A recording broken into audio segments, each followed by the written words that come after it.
Bueno, hoy quiero empezar con una historia que hace un buen tiempo compartí en una reunión de jóvenes.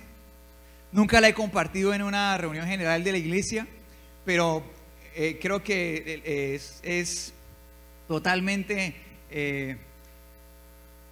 totalmente conectada con la palabra de Dios. Creo que es totalmente apropiada, esa es la palabra, totalmente apropiada para conectar con la palabra de hoy. Entonces, bueno, es una historia de mi adolescencia, una etapa de mi adolescencia en la que amé mucho una gorra.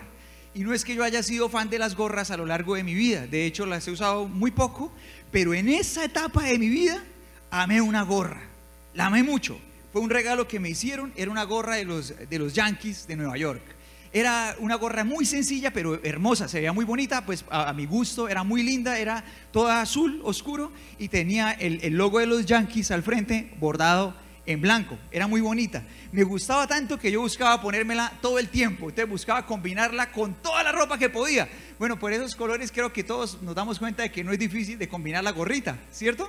Se pone en un jean y ya tiene pretexto, ¿verdad? Un pantaloncito azul y ya la combina, pero tampoco me la quería quitar en la casa, la usaba también adentro, por si acaso, cualquier rayito de sol molesto, ahí tenía mi gorra de los Yankees. Entonces un día estaba ahí con mi gorra de los Yankees puesta y bueno, ese día estaba como solo con mi mamá en casa y pues tenía que salir a algún lugar, no me acuerdo exactamente a qué, tenía que salir. Lo cierto es que, bueno, había pensado voy a darme un duchazo, pero primero voy a ir a alistar la ropa. Entonces fui al patio, ese día había mucha ropa en el patio, tal vez se había lavado del día anterior.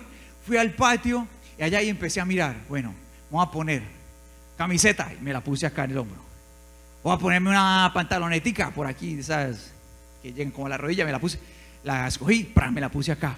Medias, empecé a buscar media, una media atrás, me la eché al bolsillo, pero me la dejé media por fuera y la otra al otro bolsillo, media por fuera. Y ahora calzoncillos. Bueno, voy a ser un poco gráfico, pero es para el bien de la historia, para que usted pueda imaginar mejor. Ya va a ver usted que es importante, no es solo porque sí. En ese momento de mi vida usaba calzoncillos, no boxer, sino calzoncillitos de esos que son más sexys, ¿no? De esos que van aquí, tiene, bueno, esos. Entonces ese día me puse un calzoncillito de eso. Entonces yo llegué y empecé, estos calzoncillitos están chéveres. Y cogí el calzoncillo y como ya tenía ocupado aquí, me lo puse en la cabeza. Me puse el calzoncillo encima de la gorra de los Yankees. Y entonces salí del patio de mi casa y me fui caminando y empecé a subir las escaleras y me pareció chistoso cómo se movían las medias, parecían orejas de perrito. Uno sí piensa en bobadas, ¿no? Pero mientras iba subiendo así las escaleras, de pronto mi mamá me dice desde el cuarto donde ella estaba: Juliancito, ve a la tienda, por favor, tráeme 10 huevos, tráeme pan para el desayuno y 1 libra de sal. Y ella, de allá de donde estaba, ella me decía: hay dinero sobre el escritorio, ahí puedes coger de ahí y vas y compra lo que necesitamos para la comida. Y yo, como un buen hijo, ¿qué dije? Sí, señora. Alguien que diga conmigo: sí, señora.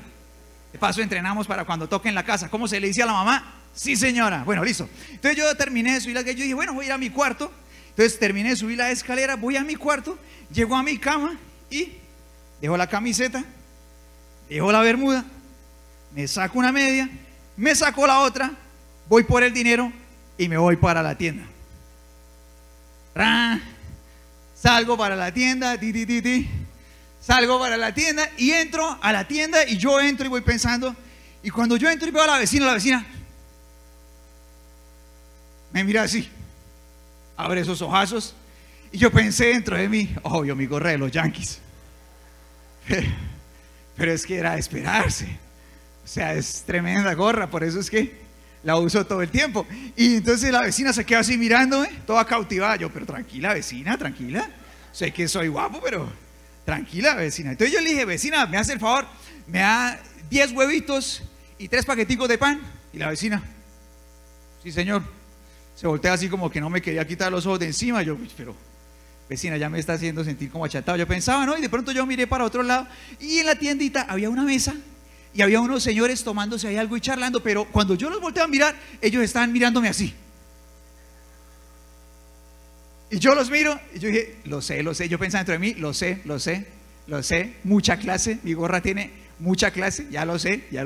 Y yo los miraba y, bueno, yo seguía mirando a la vecina trae los huevitos, trae el pan, yo le pago, gracias vecina, y la vecina no deja de clavarme los ojos encima.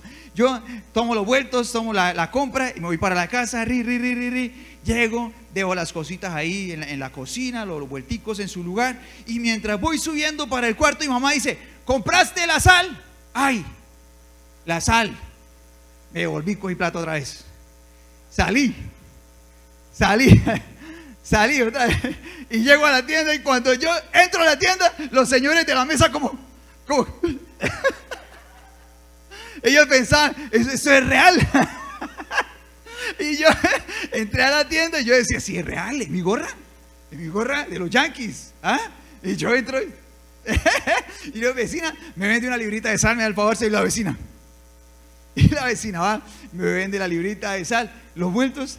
Sí, yo regreso a mi casa, no caminaba, yo levitaba del orgullo. Yo decía: ¿qué gorra tengo?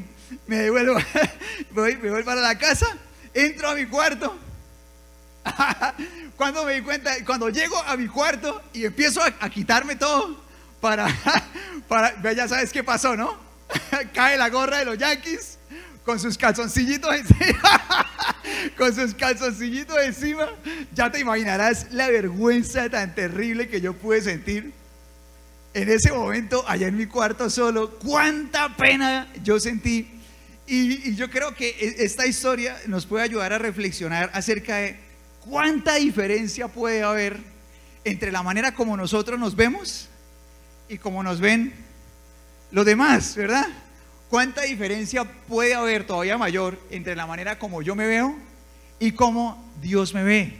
¿Cierto que sí? ¿Cuántas veces de pronto nosotros sentimos la plena seguridad? Todo está bien en mi corazón, todo está bien en mi vida, todo va bien, y de pronto hay muchas cosas mal. Así como también puede pasar que yo puedo sentir: pues mi vida ya no hay forma de repararla, y de pronto el Señor dice: sí, sí hay manera de repararla. Y mira que esto lo comprobó un personaje que aparece en el libro de Jueces, que se llamó Gedeón. ¿Cómo se llamaba nuestro personaje protagonista de hoy? Gedeón, así se llamaba él, y él aparece en el libro de los Jueces. El libro de los Jueces sucede en un momento de la historia de Israel entre la llegada a la tierra prometida y el inicio del gobierno de los reyes. En ese lapso de tiempo sucede el libro de los Jueces. Sí, fue un tiempo en la historia de Israel en el que el pueblo se movía en un círculo vicioso. Entonces, el círculo vicioso comprendía lo siguiente: estaban bien con el Señor, en una época de bienestar, de la mano del Señor, todo súper, vamos bien. Después, en medio de ese bienestar, ellos se relajaban y dejaban de caminar con Dios y empezaban a perseguir sus propios deseos, empezaban a apartarse del Señor, a ser infieles a Él. Luego, a partir de sus malas acciones, ellos terminaban desprotegidos de la presencia de Dios y sus enemigos los atacaban, y luego, en medio del sufrimiento del ataque de sus enemigos, ellos clamaban ayuda al Señor. ¿Qué pasaba? El Señor los ayudaba, les daba bienestar, se ponían cómodos, se apartaban de Él, sufrían las consecuencias, le pedían perdón al Señor, y esto pasó una y otra vez. Este círculo vicioso podría parecerse a la vida de alguna persona, cualquiera, ¿verdad? Podría parecerse, ¿cierto? Que en medio de una situación de caos en nuestra vida le decimos: Señor, ayúdame, y el Señor nos ayuda, y entonces nos lleva a un estado de bienestar, y en el estado de bienestar el corazón puede relajarse y apartarse de Dios, y luego sufrir las consecuencias de hacer lo malo y vivir lejos de Él, y luego pedirle ayuda al Señor. Bueno, esto puede pasar en la vida de cualquier ser humano si no tenemos cuidado, y la palabra del Señor nos muestra cómo sucede este círculo vicioso durante la generación de Gedeón en Jueces capítulo 6. Vamos a leer lo que dice la palabra del Señor a partir del último pedacito del capítulo 5 y tomando el inicio del capítulo 6 del libro de Jueces. Entonces, bueno, aquí aparece en las pantallas el final del capítulo número 5. Podemos ir a la pantalla siguiente para tomar justo desde el final de este versículo. Ahí está cerrando uno de esos círculos viciosos. Voy a pedir a la producción que pasemos a la siguiente pantalla, porfa. Y ahí, bueno, termina en ese punto y la palabra del Señor dice: después hubo paz. Vamos a arrancar a leer desde ahí. ¿Listo? ¿Estamos todos ahí? ¿Sí están conmigo o no? Muy bien, bueno, dígame amén si estamos todos conectados, por favor. ¿Están todos conmigo? Listo, ahí estamos. Vamos a leer en voz alta, de ahí desde donde, el último renglón. Dice la palabra del Señor así: Después hubo paz en la tierra durante 40 años. Dice, los israelitas hicieron lo malo a los ojos del Señor, entonces el Señor los entregó a los madianitas, que eran un país vecino, durante 7 años. Los madianitas eran tan crueles que los israelitas hicieron escondites en los montes, en las cuevas y en los lugares fortificados. Y en medio de esta situación de caos, donde estos vecinos que eran tan crueles y tan malos llegaban y barrían con sus bendiciones, o sea, estaba en un momento muy difícil el país, el Señor busca a Gedeón, así como el Señor nos busca a ti y a mí, ¿verdad? Tal vez tenemos en común que el Señor nos encontró en situaciones de caos, a todos, ¿cierto? O por lo menos a la mayoría. Y el Señor busca a Gedeón en medio de ese estado de caos. Y dice la palabra del Señor unos versículos más adelante así. Vamos a ver cómo sucede ese encuentro entre Gedeón y el Señor. Vamos a ver lo que dice los versículos del 11 al 13, ahí en el capítulo 6. Jueces 6, versículos del 11 al 13, dice así. Vamos a pedirle a producción que por favor nos la regalen pantallas. Vamos a la cita siguiente. Jueces 6, 11.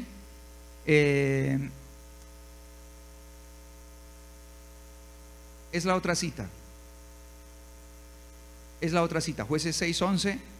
Vamos a leer Jueces 6, 11 al 13.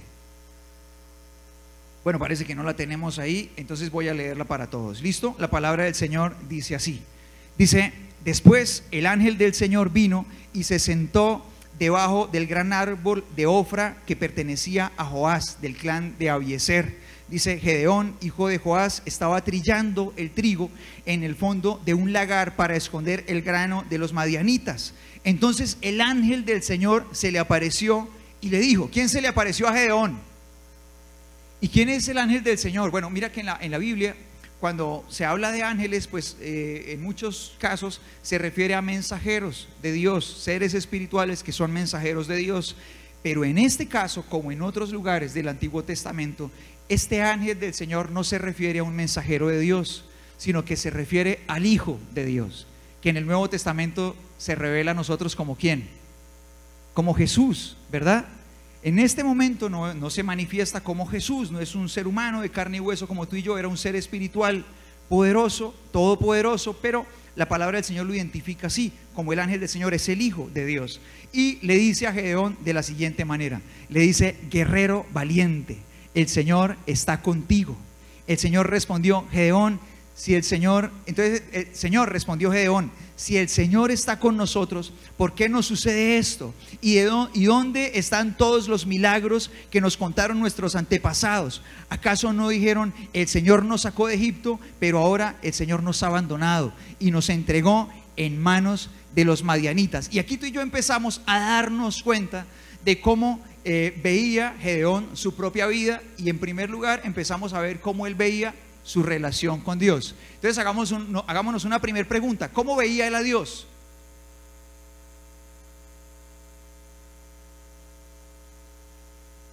¿Sí pusieron cuidado mientras leía o estaban Pedro? Voy a leer el versículo 13, que es donde Gedeón le habla al Señor. Dice, Señor, respondió Gedeón, si el Señor está con nosotros, ¿por qué nos sucede esto? ¿Y en dónde están todos los milagros que nos contaron nuestros antepasados? ¿Acaso no dijeron, el Señor nos sacó de Egipto, pero ahora el Señor nos ha abandonado? Él dice, ¿el Señor qué cosa? Nos ha abandonado. Y dice, y nos entregó en manos de madianitas. O sea que tú y yo encontramos que él veía a Dios como. O sea, ¿será que lo está considerando culpable? O sea, creo que tú y yo encontramos en las palabras de Gedeón que él está considerando culpable a Dios.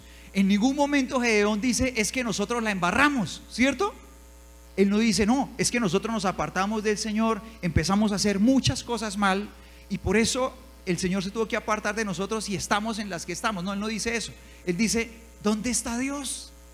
Si Dios existe, ¿por qué me pasa esto a mí? ¿Dónde están esos milagros que dice? No dicen por allá que de verdad Él nos sacó de Egipto. ¿Qué es eso que dicen? Y Él empieza a decir todas estas cosas que señalan a Dios como culpable. Y ahora yo te voy a pedir que nos preguntemos si nosotros hemos considerado a Dios el culpable de cosas malas que nos han pasado en nuestra vida. Y te voy a pedir que nos lo preguntemos en este momento. Te voy a pedir que lo pienses. ¿Alguna vez ¿Has sentido que Dios ha sido malo contigo? ¿Alguna vez has sentido que Dios ha sido injusto contigo? Y te pido que reflexionemos en esto y pensemos si en nuestro corazón ha sucedido lo que sucedió en Gedeón. Y mira que el Señor Jesús nos dice en Juan 10:10 lo siguiente. Vamos a pedirle a producción que ponga esa cita. Juan 10:10 dice: el propósito del ladrón es robar, matar y destruir. Mi propósito es darles una vida plena y abundante. ¿Cuál es el propósito del Señor? Darnos una vida, ¿cómo? Una vida plena y abundante. Pero mira qué sucede, que a veces nos pasa como a Gedeón, y como que no caemos en cuenta de que en la vida muchas cosas funcionan como en una cuenta de ahorros. En una cuenta de ahorros uno solamente retira lo que ha, primero, ¿qué cosa? Lo que ha consignado, ¿verdad? Uno retira lo que ha consignado y uno que otro interesito por ahí, ¿verdad? Así que bueno, con respecto, por ejemplo, a la salud, ¿qué pasa si yo quiero llegar a cierta edad de mi vida y tener buena salud? ¿Qué tengo que hacer para un día, cuando llegue a cumplir cierta edad, poder retirar buena salud? ¿Qué tengo que hacer? Empezar a consignar, ¿verdad? Empezar a consignar, ¿qué cosa? Buenos hábitos, buen trato a mi cuerpo. Pero mira que a veces pasa que uno termina consignando en su propia salud todo lo que le hace daño para después empezar a retirarlo. Y cuando empieza a retirar todo lo que consignó, todavía si no le gusta, y empieza uno a buscar un culpable. ¿Y quién es muchas veces el primer clasificado? Dios. Y muchas veces en medio de crisis de salud, cuando se cae en una situación muy difícil, el primer culpable que aparece es Dios. Pero uno no reflexiona acerca de cuánto sembró para que esa situación de salud sea una realidad en el presente. ¿Qué pasa, por ejemplo, en el trato a los demás? ¿Qué pasa si yo quiero que una relación con un familiar, con mis hijos, con mi esposa, el esposo, dure en el tiempo y sea de buena calidad? ¿Qué tengo que hacer?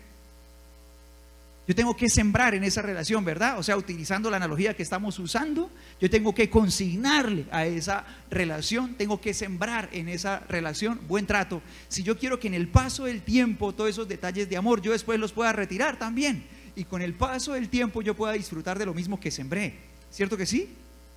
Ahora, ¿qué pasa con lo que yo hago? ¿Qué sucede si yo quiero que en lo que yo hago me vaya bien? Si yo quiero que en las cosas en las que yo trabajo, en mis estudios, me vaya bien. ¿Qué dice la palabra de Dios de eso? ¿Alguien se acuerda qué dice la palabra del Señor en Josué capítulo 1 acerca de eso? ¿Qué hay que hacer para que a uno le vaya bien? ¿Qué le dice el Señor a Josué? ¿Alguien se acuerda? Alguien que me ayude a recordar ese versículo. El versículo empieza diciendo, en la versión Nueva Traducción Viviente, empieza diciendo: nunca se aparte, alguien que me ayude, dice: nunca se aparte de su boca este libro de instrucción, refiriéndose a la Biblia. Dice: sino que meditarás en él cada cuánto, de día y de noche, para que pongas en práctica lo que en él está escrito. Y dice la palabra del Señor: solo entonces harás prosperar tu camino, y todo lo que hagas te saldrá bien. Pero a veces uno no se preocupa por seguir al pie de la letra la palabra del Señor, y cuando las cosas salen mal, uno le dice: Señor, ¿por qué me haces esto a mí? ¿Cierto? ¿Si están conmigo o no? Bueno, eso puede pasar en un corazón, sucede. Ahora, en medio de todo esto, tú y yo podemos darnos cuenta de que exactamente es lo que le sucedía a Gedeón, y que él, en medio de su situación, nos deja ver cómo él veía a Dios. Lo veía como un culpable. Mientras tanto, tú y yo nos damos cuenta todo el tiempo de que Dios es bueno, todo el tiempo. Y aún en las circunstancias más difíciles de nuestra vida, tú y yo podemos encontrar que Dios sigue siendo bueno con nosotros. Porque en esta vida es inevitable pasar por momentos difíciles, pero en esos momentos difíciles tú y yo cosechamos una sola cosa cuando estamos aferrados a la palabra del Señor y caminamos con Él, y es la bondad de Dios, todo el tiempo. Todo el tiempo. Ahora la conversación continúa, y mira lo que dice el versículo 14, leamos juntos. ¿Qué dice la palabra del Señor? Dice: entonces el Señor lo miró y le dijo: ve con la fuerza que tienes y rescata a Israel de los madianitas, yo soy quien te envía. Pero Señor, respondió Gedeón, leamos juntos, dice: ¿cómo podré yo rescatar a Israel? Mi clan es el más débil de la tribu de Manasés, y yo soy el de menor importancia en mi familia. Ahora hagamos una pregunta: ¿cómo él veía a su familia? ¿Qué concepto tenía él de su familia? Él dice, mi clan es el ¿qué cosa? El más débil de toda la tribu de Manasés. La tribu de Manasés era como si nosotros dijéramos un departamento de Colombia. Muchísimas personas habitaban en la tribu de Manasés, mucha gente. Y él dice, mi familia es ¿qué cosa? La más débil. Ese era su concepto con respecto a la familia. Ahora yo te voy a pedir que pensemos cómo cada uno de nosotros ve su propia familia. ¿Cómo tú ves tu familia? Yo me pregunto, ¿yo cómo veo la mía? ¿Cómo veo a mi familia? Pero no pensemos en un ideal, como si fuéramos a postear en redes sociales. Porque ¿qué pasa? De pronto una pareja lleva 3 meses dándose garrote. Llevan alternando entre tratarse mal y tratarse peor. Entre las peleas y no hablarse, ¿no? Y justo viene el aniversario y cuadran para el aniversario un plan juntos como de reconciliación. Se van al plan de reconciliación y allá en medio del paseo se toman una foto y la señora postea. Entonces uno lee en redes sociales, se toman una foto, salen los dos allá en piscina y la señora postea, dice, y entonces ella con su esposo, ¿no? Y postea, amor, hoy llegamos a un nuevo aniversario de la mano de Dios. Aunque hemos tenido algunas pequeñas dificultades, hemos sabido afrontarlas porque el amor verdadero lo hace posible. Vamos por un año más de nuevas aventuras juntos. Y le pone todos los mamarrachos que puede, ¿verdad? Y empiezan a llover los likes y todo eso, pero la verdad que esos 3 últimos meses han sido un eterno combate, ¿no? Ahora, bueno, no pensemos en el concepto familiar como un ideal, como si fuéramos a postear, no. Pensemos lo que realmente nuestra familia puede sentir que nosotros tenemos en nuestro corazón hacia ella. Entonces, los voy a invitar a que nos hagamos unas preguntas para que nos ayuden a pensar acerca de cómo vemos a nuestra familia, para encontrar algunas respuestas. ¿Listo? Entonces, por ejemplo, ¿cuándo fue? ¿Están todos conmigo o no? Sí. ¿Cuándo fue la última vez que le dijiste algo lindo a tu esposo o a tu esposa? ¿Cuándo fue la última vez? Piénsalo. No se vale decir ni nada de eso, por favor. No. La idea no es empeorar las cosas. A ver, la pregunta es, ¿cuándo fue la última vez que le dijiste algo lindo o apasionado a tu esposo o a tu esposa? ¿Cuándo fue la última vez que usted vio ese gordito y le dijo, me gustas más que el chicharrón con yuca? ¿Cuándo fue la última vez? A ver, pensémoslo, así algo que lo haga sentir quinceañero o quinceañera, apasionado, amado, deseado. ¿Cuándo fue la última vez? A ver, ¿ya pensamos o no? Porque decir, se acabó la leche, toca ir a hacer mercado, llegó el recibo del gas, todo eso se dice por lo menos una vez al mes, ¿cierto que sí? ¿Sí están conmigo o no? Todo eso, por lo menos una vez al mes, llegó el gas, está caro, ve, toca cerrar la llave, no sé qué. Bueno, todo eso se dice por lo menos una vez al mes. Pero esos mensajes de amor, de pasión, ¿cuándo fue la última vez? Por lo menos una vez al mes. De pronto alguien dice, no, ni una vez al mes, ni al trimestre. Si le digo, pastor, ya va al semestre 2024 y voy blanqueado. Ahora tú y yo podemos ir encontrando respuestas. O sea, ¿qué siente mi familia? Bueno, hay en mi corazón hacia ella. Otra pregunta es, ¿tus hijos escuchan de ti reconocimientos por lo bueno que hacen? O sea, tus hijos oyen de ti, ellos saben, mi papá reconoce, mi mamá reconoce que yo soy bueno para esto, me lo hace saber, él me dice las cosas que yo hago bien, o solamente se dicen las correcciones, ¿verdad? Porque pues el regaño, el llamado de atención, pues está bien, no puede faltar, ¿verdad? Toca decirlo, ¿cierto que sí? ¿Está conmigo o no? Toca decirlo, pero así como se dicen las correcciones, los ajustes, hay que decir los reconocimientos. Y lo mismo hacia los padres. Pensemos de hijos a papás. Mis padres saben mi reconocimiento hacia ellos por lo bueno que ellos hacen, saben mi gratitud. O sea, yo les digo a mis padres, papá, gracias por esto, gracias por esto otro. Yo reconozco a mi papá, a mi mamá, lo que ellos hacen por mí. Lo saben. Aquí no hablamos de regularidad, pero sí hablemos de decirlo, por lo menos una vez, ¿verdad? ¿Sí estamos pensando en eso? Y una pregunta más. ¿Tu familia sabe que después de Dios son las personas más importantes para ti? ¿Sí lo saben? Pensemos en eso, por favor. Pero la cuestión no es si, por ejemplo, las redes sociales lo saben, es si ellos lo saben. Si ellos lo saben. Una vez, hace como unos 2 o 3 meses, veía un estado de un papá hacia un hijo. El hijo tiene como 5 o 6 años, no tiene celular ni redes sociales. Y ese papá posteaba en un estado una foto con su hijo y escribía en el mensaje que añade a la foto: hijo, estaré siempre ahí para ti. Ese mensaje era para su hijo. Ni siquiera tiene celular. ¿Para quién era el mensaje? Para otra gente que reaccionara y dé likes y todo eso, ¿verdad? O sea, a un niño de 5 o 6 años, ¿de qué le sirve que su papá o su mamá postee una foto con él y le diga: siempre estaré ahí para ti? Él necesita un papá o mamá que sí esté de carne y hueso ahí para él, ¿verdad? ¿Sí está conmigo o no? Que esté ahí, que vaya y le ponga cuidado a las cosas que se inventa, a los juegos que arma, que lo acompañe por lo menos todas las veces que pueda, mientras se va a dormir, que ore con él, que le cuente una historia, que responda a sus preguntas, que esté ahí, que juegue con él, que aunque esté cansado haga el esfuerzo por dedicarle tiempo de calidad. O sea, es diferente cuando nosotros tenemos el concepto a que nuestra familia realmente lo sienta. Ahora, Gedeón veía que su familia era una familia débil, pero Dios no la veía así. Y tal vez alguien en este lugar pueda mirar a su familia y cuando piense de pronto en sus hijos, o cuando piense en sus padres, o piense en su núcleo familiar, de pronto sienta decepción. Tal vez alguien vea a su familia y piense en fracaso. Tal vez piense en su familia y piense en debilidad, en incapacidad para que de esa familia salga algo mejor de lo que ha salido hasta ahora. Pero te puedo decir con toda seguridad que Dios no ve a tu familia así. Dios ve a tu familia diferente.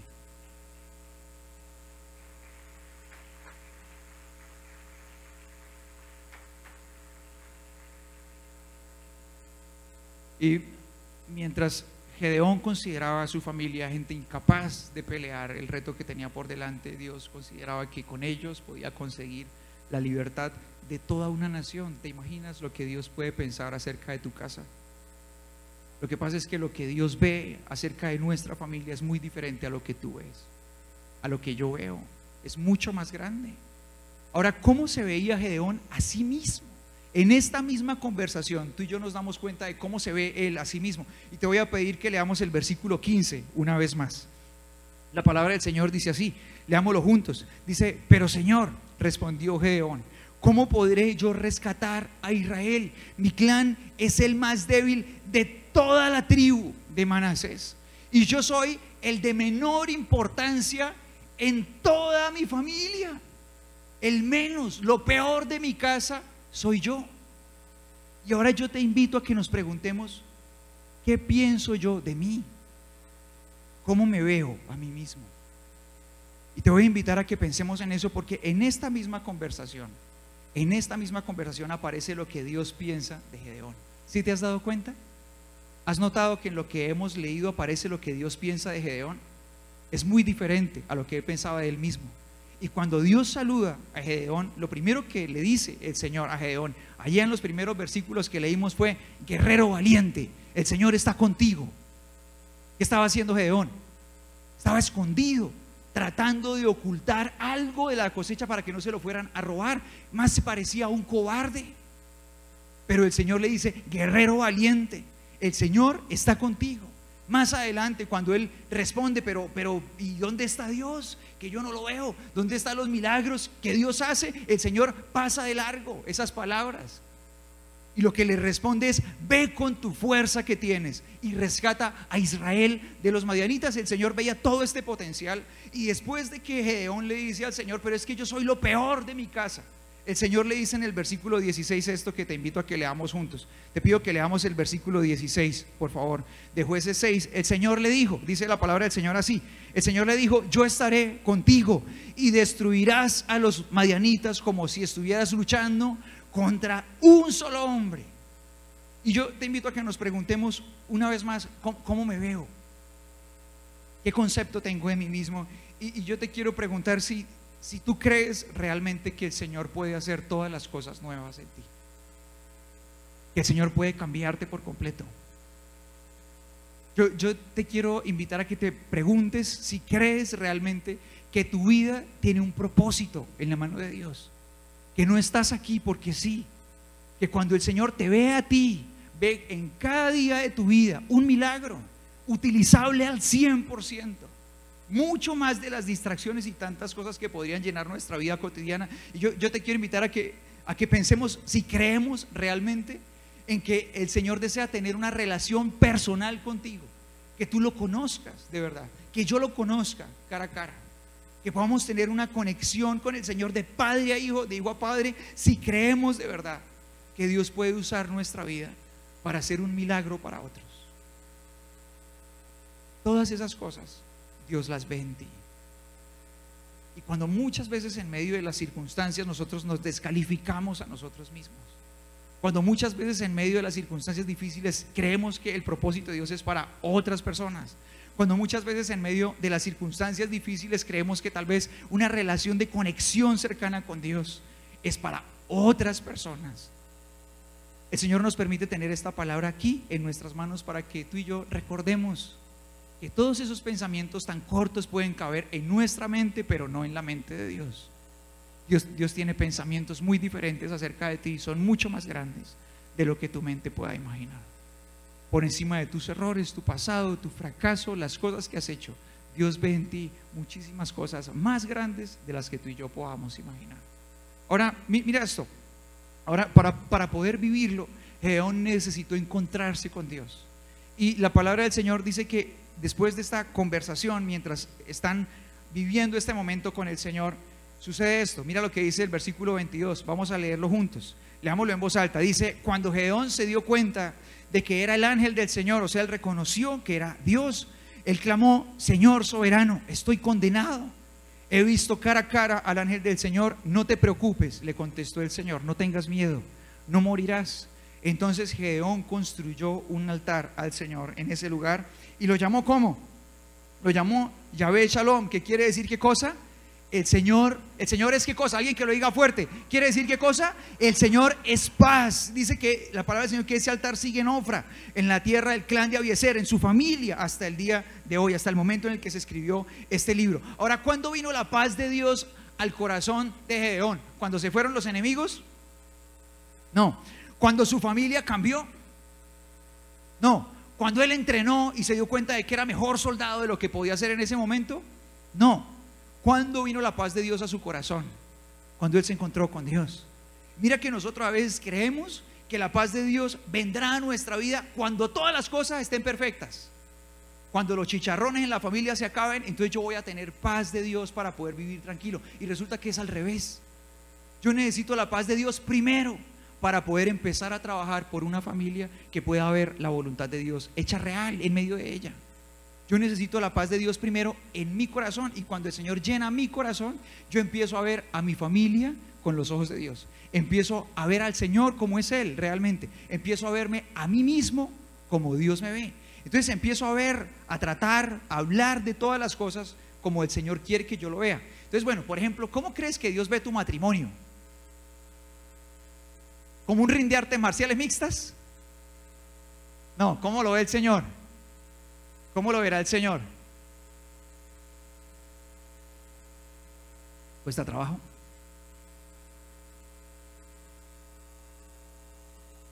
¿Cómo verá el Señor nuestros matrimonios? ¿Será que el deseo de Dios es que seamos felices y enamorados, romanticones y apasionados?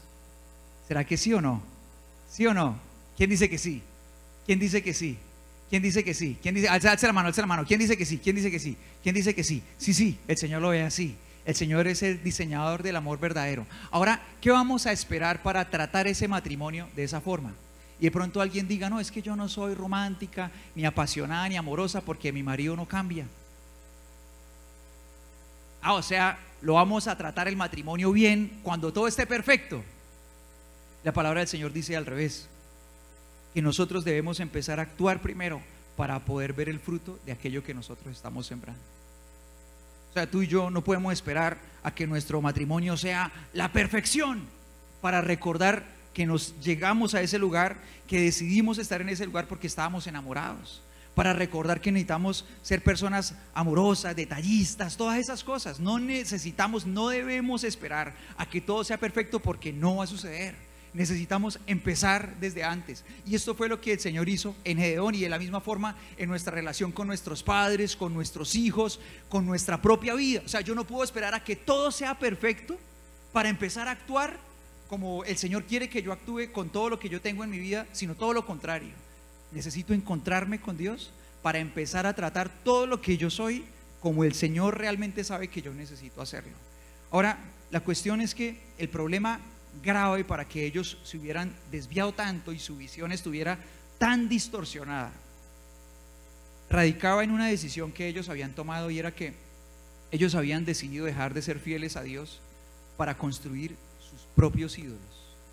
Y la palabra del Señor dice que antes de encontrarse con Gedeón, el Señor envía un mensaje a toda la nación a través de un profeta, y el mensaje está justo antes de que el Señor se encuentre con Gedeón, y dice así, el versículo 7 al 10, ahí en Jueces 6, dice el mensaje de esta forma. Dice: cuando clamaron al Señor a causa de Madián, el Señor les envió un profeta, quien dijo al pueblo de Israel: esto dice el Señor, Dios de Israel: yo te saqué de la esclavitud en Egipto, te rescaté de los egipcios y de todos los que te oprimían, y expulsé a tus enemigos y te di sus tierras, y te dije: yo soy el Señor tu Dios, no debes rendir culto a otros dioses de los amorreos y de la tierra en la que ahora vives. ¿Pero qué pasó? Pero no me hiciste caso. Ahora yo te invito a que nos preguntemos: ¿será que tú y yo hoy, en nuestro presente, podemos tener ídolos en nuestro corazón? La palabra del Señor dice en el libro de Ezequiel que los seres humanos somos expertos fabricantes de ídolos. No necesitamos de una figura material. Nosotros podemos en cualquier momento fabricar un ídolo en nuestro corazón y entregarle nuestra adoración a cualquier cosa o persona y sacar de ese lugar en nuestro corazón a Dios. Y esto fue lo que había hecho esta generación. Por eso su corazón estaba tan lejos de la voluntad de Dios, por eso estaban sufriendo tanto dolor, viviendo en la tierra prometida. En la tierra prometida ellos vivían lejos de Dios. Y lo mismo le puede pasar a cualquier ser humano. Conociendo la palabra de Dios puede vivir muy lejos de Él, asistiendo a una iglesia cristiana puede vivir muy lejos de Él, y asistiendo a un lugar de adoración para Dios puede tener en su corazón un ídolo que no es el Señor. Ahora, ¿yo cómo podría identificar un ídolo en mi corazón? Porque un ídolo podría ser cualquier cosa: el trabajo, el dinero, el placer, mi sexualidad, un vicio, una persona, cualquier cosa. Ahora, hay diferentes maneras de reconocer a un ídolo en mi corazón. Quiero que comentemos solamente 3 de ellas antes de que oremos a Dios. Y una de ellas es que no me interesa realmente conocer a Dios ni obedecer su palabra, sino que cuando yo tengo un ídolo, lo único que me interesa es sus bendiciones. Se busca a Dios por un interés, no realmente por conocerlo a Él ni hacer su voluntad. Cuando eso sucede en mi corazón, yo puedo estar seguro de que Él no es el primero. Algo o alguien más está ocupando ese lugar. ¿Cuándo yo puedo reconocer qué otro síntoma hay de que yo tengo un ídolo en mi corazón? Mis relaciones familiares son pobres. ¿Por qué? Porque el Espíritu Santo es el que me equipa para trabajar en esas relaciones, para tener amor verdadero. Entonces, cuando mis relaciones familiares son pobres, se deterioran con el tiempo y yo no veo ninguna mejoría, no veo, a pesar de que todos asistimos a la iglesia y decimos que buscamos a Dios y que queremos las cosas mejores, ¿por qué sucede esto? Porque el Espíritu Santo no logra operar en mi corazón. ¿Por qué? Porque el primer lugar en mi corazón lo ocupa otra cosa, cualquier cosa de las que hemos nombrado o de las que puedan llegar a tu mente, cualquier cosa. Y otro síntoma es que los estados de ánimo de una persona o su personalidad no concuerdan con el fruto del Espíritu Santo. Alguien que me ayude a recordar el fruto del Espíritu Santo. ¿Cómo es el fruto del Espíritu Santo? A ver, nombrémoslo. El fruto del Espíritu Santo es como una mandarina que tiene 9 tajos. ¿Y cuáles son los 9 tajos de esa mandarina? Amor, alegría o gozo, paz, paciencia, gentileza, bondad, fidelidad, humildad y el último, ¿cuál es? Templanza, dice en la versión Reina Valera. En la versión NTV dice control propio. Control propio. Si mis estados de ánimo, mi personalidad no encajan con el fruto del Espíritu Santo, yo puedo entender que eso es un síntoma de que Él no está ocupando el lugar que le corresponde en mi corazón. Hay alguien más. algo o alguien más está ocupando ese lugar. Y tal vez en medio de estos síntomas yo he dejado de verme a mí mismo como realmente Dios me ve. Yo he dejado de ver a mi familia como Dios la ve. He dejado de ver mi relación con Dios como Dios la ve. Y necesito un encuentro con Dios, igual que Gedeón.